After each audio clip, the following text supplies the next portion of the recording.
Hey everybody, we're Mike and Bekah. We've been involved with Winning the Soul since about 2010, and we've been asked to share a little bit about our experiences setting boundaries.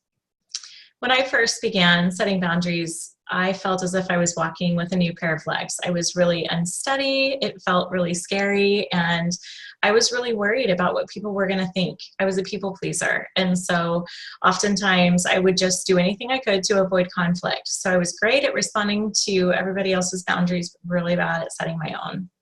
And for me, starting out setting boundaries, I was just really insecure in my boundary setting ability. I didn't know how they would be responded to, how to even set them. So it became very apparent to me that I needed to get in touch emotionally with myself, and that would help me guide me in where I needed to set my boundaries. It was really easy as a guy to set boundaries that provided physical safety, not so easy for me to set boundaries that provided emotional safety.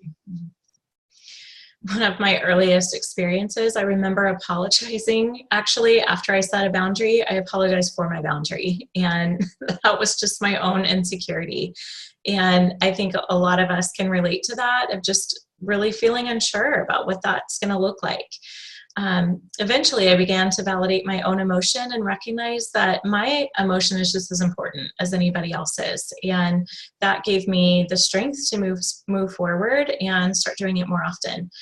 I also noticed that I began to let go of the idea of controlling outcomes. So instead of focusing on what I felt like would not offend people or would cause people to reject me, I just began to focus on their choice, that I could set my boundary based on my needs, and then they had a choice of how they responded to that.